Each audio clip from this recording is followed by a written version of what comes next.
Okay, we were doing psychodynamic therapy and we have completed till working through. Now the next important term in this therapy is insight.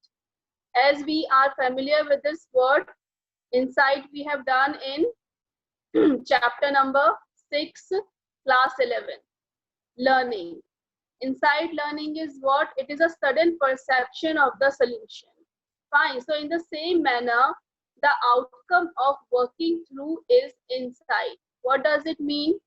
We have discussed about working through yesterday. What is the meaning of working through? The repeated process of using confrontation, clarification, and interpretation. We discussed these three terms yesterday as we were discussing about the modality of treatment in psychodynamic therapy, right? So working through the repeated process of using all these three things again and again. When we got this working through, now what is the outcome of this working through? What is the result or what is the benefit of working through? The process is known as working through. Are you getting the things right? And what is the outcome of this process, which is known as working through? The outcome, you can say, insight. Now a thing has to be noted. Insight is not a sudden event but a gradual process wherein the unconscious memories are repeatedly integrated into the conscious awareness. Now you will ask a question, ma'am. Once you said ki insight is a sudden perception of a solution, right? We have also studied the same thing, and now they are writing that insight is not a sudden event. So try to differentiate between the things. Insight is never a sudden event. It is a sudden perception of the solution, right? The event goes on gradually. Suppose you are encountered with a problem. Fine. Suppose you are going through a very tough situation in your life. So that event is gradual. It's going on and on. It can be long also. It can be short also. Fine. But while dealing with that situation, all of a sudden you got some solution. You got some insight. So that is sudden perception. Sudden perception of solution is insight. Otherwise, when we talk, insight is not a sudden event, but it is a gradual process. And when we specifically talk about this from the point of view of psychodynamic therapy, what we are doing, we are, integrating, we are combining the unconscious memories into the conscious awareness. Getting my point? We are trying to recall the unconscious events through various means. The therapist is providing us those means, be it clarification, be it confrontation, be it transference, right? So all these processes, what we are gaining insight into our unconscious memories.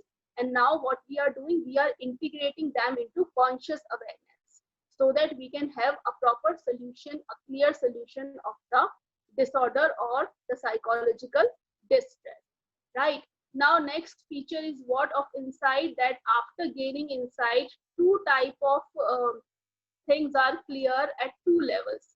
What are the two levels? Intellectual and emotional level. What does it mean? Insight is helping us to clear, having clear understanding intellectually. So it is known as intellectual insight.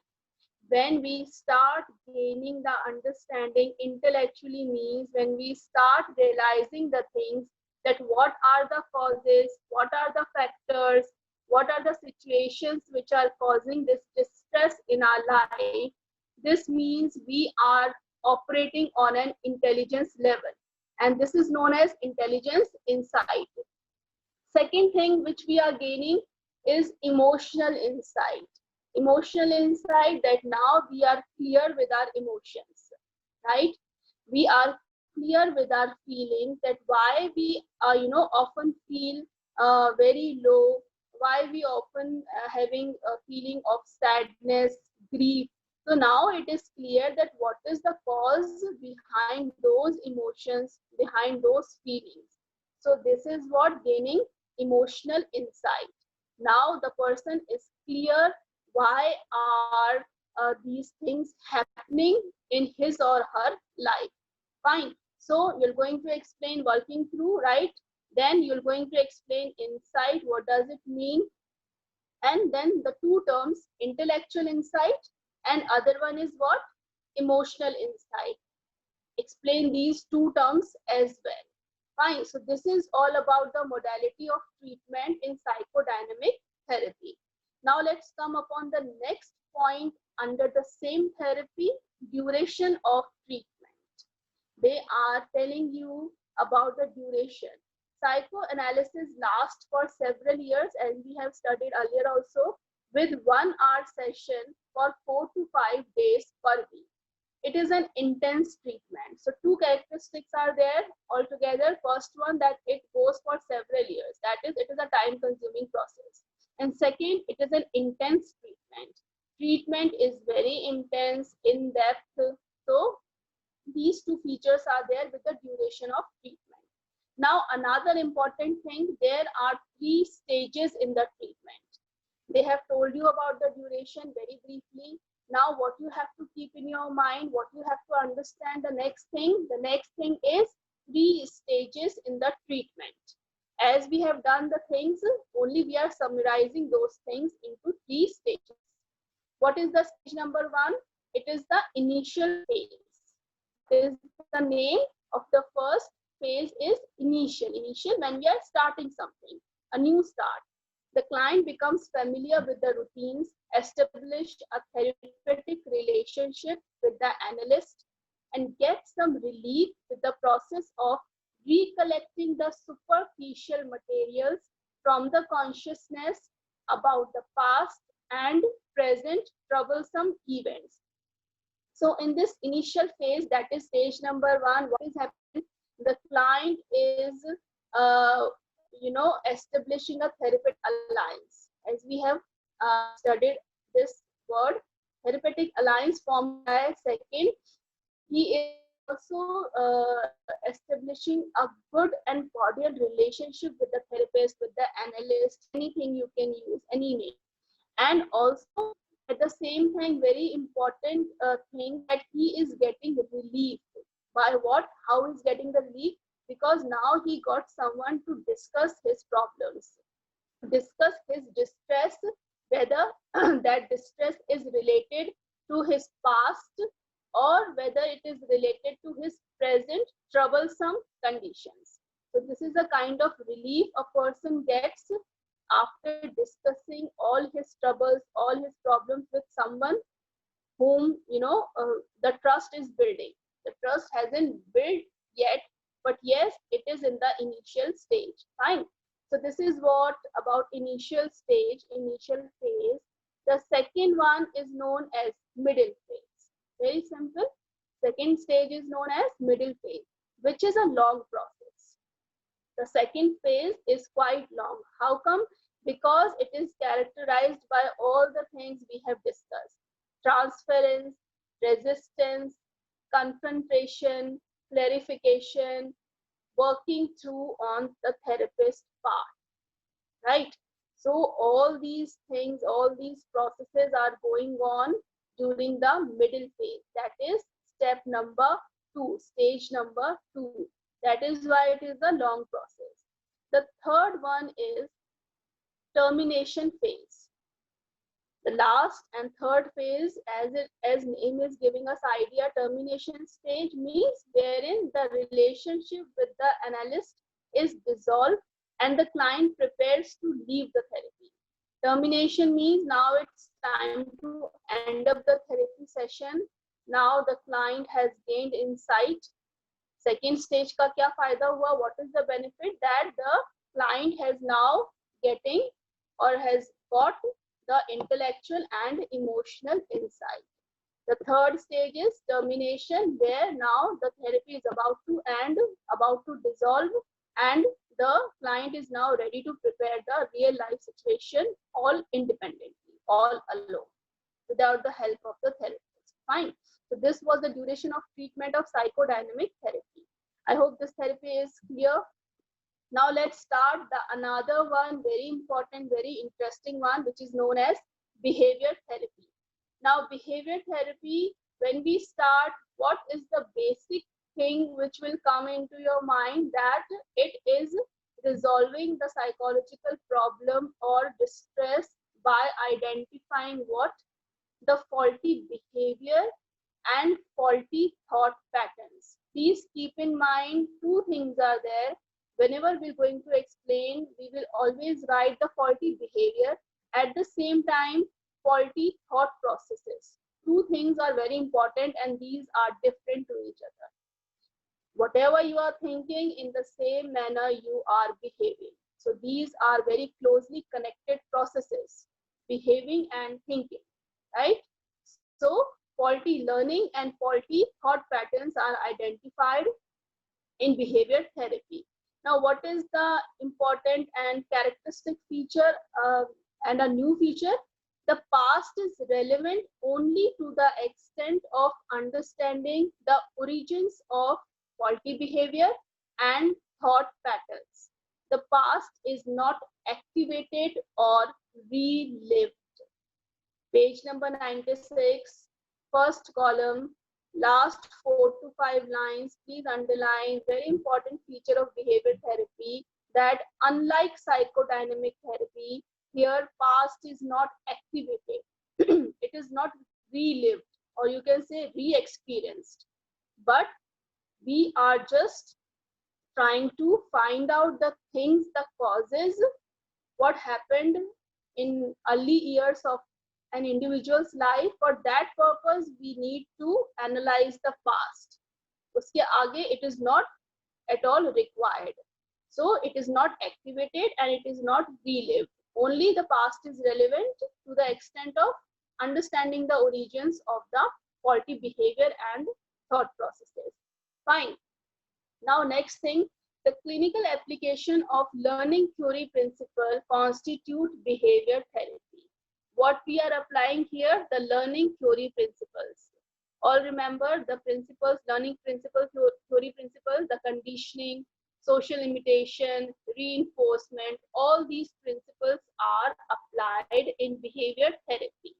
Now, another important feature of behavior therapy, that it is not a unified theory. What does it mean? That whenever a therapist is applying behavior therapy on a patient, he never go for a single method, right?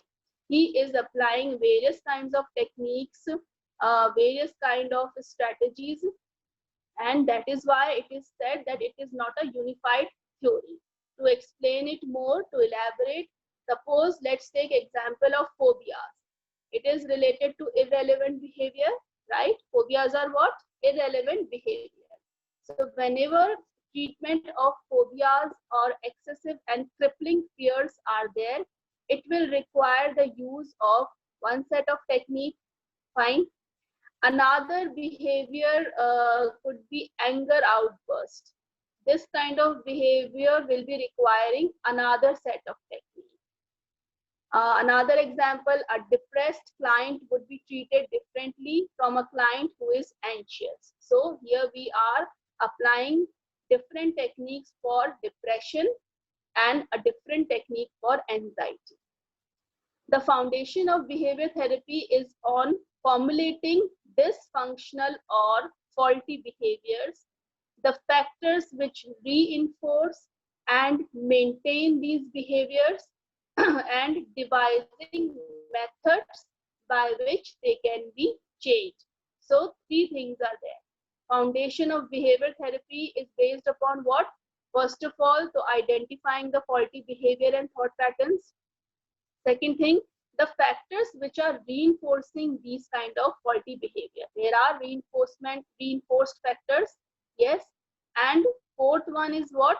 Devising various methods and techniques through which these faulty behavior and thought processes could be changed, right?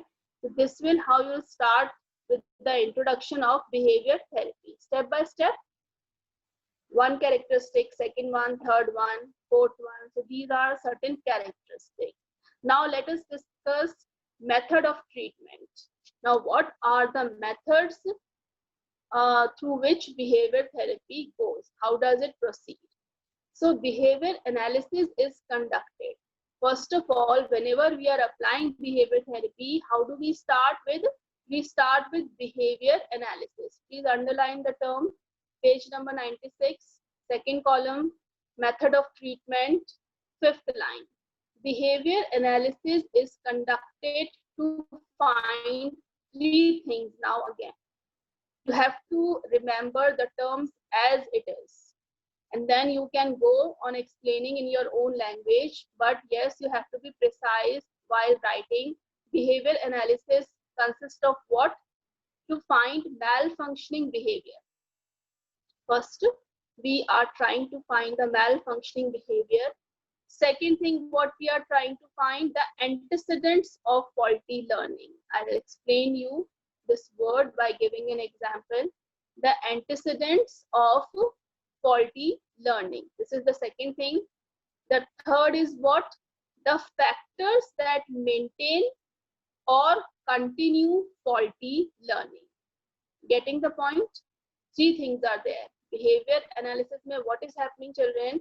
Malfunctioning behavior को पहले we are finding. Then we are stressing upon the antecedents of faulty learning. And third thing is the factors which are maintaining or continuing that particular faulty behavior or learning. Fine. Malfunctioning behaviors are those behaviors which causes distress to the client. Obviously, if a function is not normal, it is causing distress, disturbance in your life. Fine. Antecedent factors are those causes which predisposes the person to indulge in that behavior. What are antecedent forces? These are the factors, these are the forces which, force someone to get into a particular faulty behavior. These are certain conditions, you can say, which drives a people, which drives a person, to indulge into some kind of malfunctioning, right? Through an example, it will be clear. Do not have tension. The third one is maintaining factors. What are the factors? As name is giving us idea that these factors keep on maintaining that faulty behavior, or it leads to the persistence of the faulty behavior. Now, a very easy and interesting example is there. A young person who has acquired the malfunctioning behavior of smoking, right? Write it somewhere, keep on writing so that it will be easier. Malfunctioning behavior is what here? Smoking by a young person, and seeks help to get rid of smoking. Fine. Behavior analysis conducted by interviewing the client and the family members reveals that the person started smoking when he was preparing for the annual examination. Right? When a person starts smoking, what were the antecedent conditions here? So just write antecedent condition dash any anxiety provoking situation. And in this example, what is the situation? Annual examination. Whenever annual exam is there, the young person starts smoking. Why? To get rid out of this anxious provoking situation. So write malfunctioning behavior is what here? Smoking by a young person. Second, write antecedent conditions dash what are these? Any anxiety provoking behavior. Bracket में just write in this case annual exam. Fine. Thus, anxiety provoking situation becomes the causative or antecedent factor. Fine. The feeling of relief becomes the maintaining factor for that person to continue smoking. Now write maintaining factor is here what? Dash feeling of relief. Maintaining factor is what? Right? Feeling of relief. Now again start looking this example. Just read this example again, or just listen what I'm saying. Here, malfunctioning behavior is what? Smoking by a young person, right? Antecedent conditions or factors are what? Any anxiety provoking situation, and in this case, annual examination is there. What are maintaining factors? Feeling of relief by doing smoking. So now you got the things, three things are there. Why now you're getting an idea why young people or why teenagers and adolescents mainly engage in these kind of substance abuse, whether it's related to alcohol, whether it is related to drug addiction, or whether it is related to smoking or any kind of eating disorder, because they want to get rid out of anxiety provoking situations.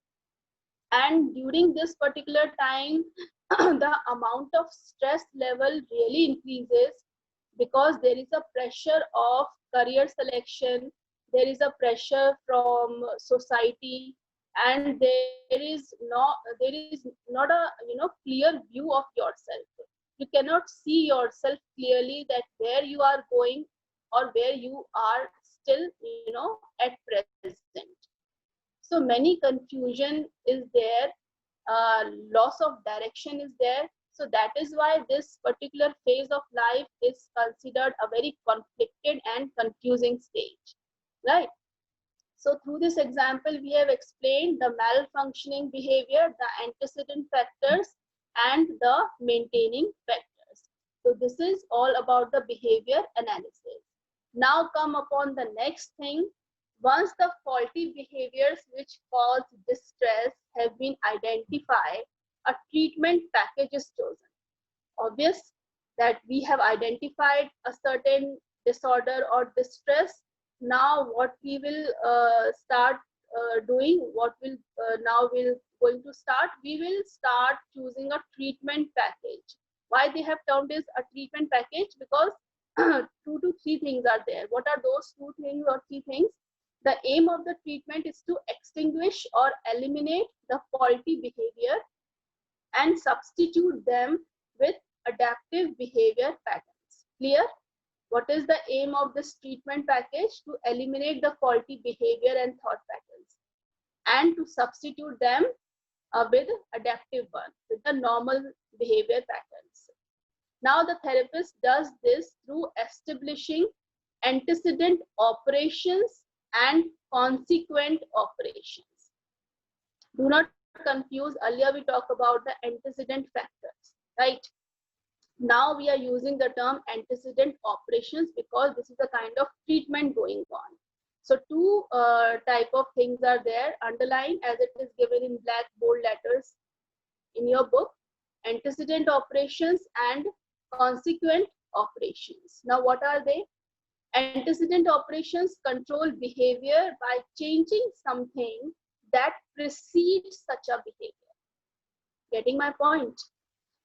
Antecedents में हम क्या कर रहे हैं? We are controlling the behavior by changing something that precedes such a behavior, that is coming in advance, that is coming in front of earlier than a mal behavior, right?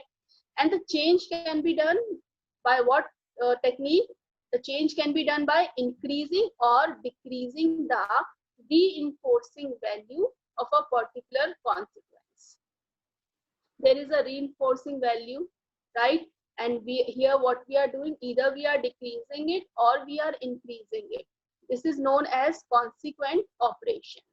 Now let us take an example to get a clear understanding of these 2 terms. For example, if a child gives trouble in eating dinner, you must have seen many children give very trouble in eating dinner, especially kids. An establishing operation would be what? C. Antecedent and consequent operation together forms a establishing operation. Underline this word also. Same paragraph. When we are controlling behavior by changing something in antecedent operation and we are increasing or decreasing the reinforcing value of a particular consequence, this whole process is known as establishing process or establishing operation. Now let us take an example that if a child is giving trouble in eating dinner, an establishing operation would be what? To decrease the quantity of food served at tea time. We are talking about dinner, right? Tea time, it is around 4 to 5 o'clock in the evening. Fine. So what we will do, we will decrease the quantity of food given at tea time. If a child is having quite a good diet at tea time, so what he or she will do, they will not eat the dinner properly because their stomach is already filled. Fine. So what we are doing, the establishing operation will be to decrease the quantity of food served at tea time. This would increase the hunger at dinner and thereby increase the reinforcing value of food at dinner. Fine. Now start writing. Praising the child when he or she eats properly tends to encourage this behavior. Now just write it in the book itself. The antecedent operation is what? Reduction of food at tea time. हमने बात करी थी कि antecedent operation क्या होता है? We are controlling behavior by changing something that precedes such a behavior, right? A person is giving trouble, so this is a behavior, and we are preceding. What we are doing, we are decreasing the amount of food served at tea time. So antecedent operation will be reduction of food at tea time, and consequent operation क्या होगा? It is about praising the child for eating dinner. And this full process is known as establishing operation. And what it will result in? It will result in response of eating dinner by that child, right? So antecedent operation में reduction of food at tea time, consequent operation में whenever the child is eating properly, we are praising that child. So this is what consequent operation. The child loves the appreciation, the praise by his parents. So this will be the consequent operation, and full process is known as establishing operation, and it is resulting in eating a proper dinner without giving any kind of trouble to anyone. So this is all about the establishing operation. Here you're going to explain the example along the two terms. What are the antecedent operations and what are the consequent operations? Fine. Now next topic, the same behavior therapy is going on. We're going to discuss about behavior techniques tomorrow. It will not be possible for today,